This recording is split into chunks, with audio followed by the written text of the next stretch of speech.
Yep, it's bound to happen. I guess, unlike those Mexicans, people need to just get over it. Well, I think that building this wall, which was suggested to be 40 feet tall, which is completely ridiculous, the amount of money that's going to take for supplies as well as labor, and that even the current fence that we have, there's still tunnels that go underneath it. You know, um, all jokes aside about the wall, I think it's a wonderful idea for America's infrastructure to be based off of legal immigrants that want to work for this country and bring something valuable. On the other side, the people that are those who want to immigrate to America are the exact people that shouldn't be immigrating. They're the stand hold of their community. They're the people that offer so much because they want to be able to give back to a community, be able to earn something and be able to work hard for it. That's why you see many of the Mexican and Latin American peoples that come to America are often the most hardworking. And that's why there's such debate over the jobs that they take, is because there are lazy Americans that do not deserve those jobs. Absolutely. One of the largest things against Make America Great Again is many people say that America was never great. If that were the case, then so many people wouldn't fight to get into this country with all the benefit it offers. I certainly believe that America is great because we have all of our freedoms. We have many things that many other countries and the people that wanting to come into these countries don't have. However, I don't think it's nearly as great as it could be or should be. I guess on my sense, and with the wall and with deporting immigrants, getting people out, keeping everything America, is it comes into a moral question of us being a world superpower. Is it morally obligated for America to say, hey, get out, you're illegal, you're not supposed to be here, instead of maybe extending a helping hand and trying to help these people? Liberals want to help people outside of our country so badly when in fact they're taking the exact same benefits we can't provide for Americans as is. And Americans can't provide those for other Americans right now. So why should they receive Section 8, WIC, or other government provided benefits?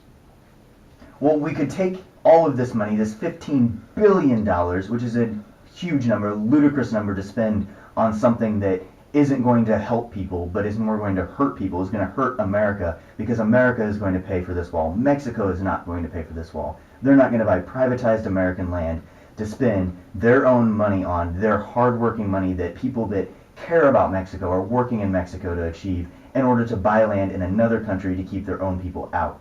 However, we could instead spend that $15 billion used for that wall on helping American citizens, helping those that are here legally, even though the illegal people would benefit from it. Would it be better to pay for the wall now or pay for the consequences of these illegal immigrants coming from Mexico and providing for each of their families?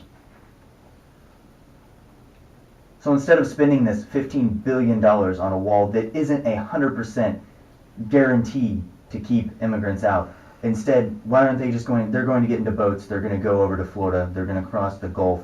They're going to come into any of those states that border the Gulf. They're going to go under the wall. This 40-foot wall, it can go 40 feet up, but really, is it going to go anything down? It's not going to protect anything underneath. It's not going to protect the water side. Illegal immigrants are still going to come in this country. So why don't we reform immigration? Why don't we make it for those that actually want to be an American citizen? Why don't we make it easier for them to become an American citizen? Why don't we say, okay, you want to be an American citizen? We need you to go through these. It's a schooling, it's a coaching. As a country, we're coaching somebody how to be an American. I don't believe it's so much about the immigration or the effects that building the wall would entail. I believe it's the effects that already exist from not having a wall that's causing us so many issues, not only for America, but other countries. If we look at, for instance, Japan has such a low immigration rate, even though it's a smaller area of landmass. The amount of immigration isn't focused on. What you have to focus is what is the large issue, not racially, not demographic on income. So we're not solving poverty. We're not solving world hunger. We're not solving anything by letting these people into our economy. In fact, we're actually saturating the work market to where these jobs aren't going to be available for people that might want them within America, for people that have come to this nation legally, like they would any other nation.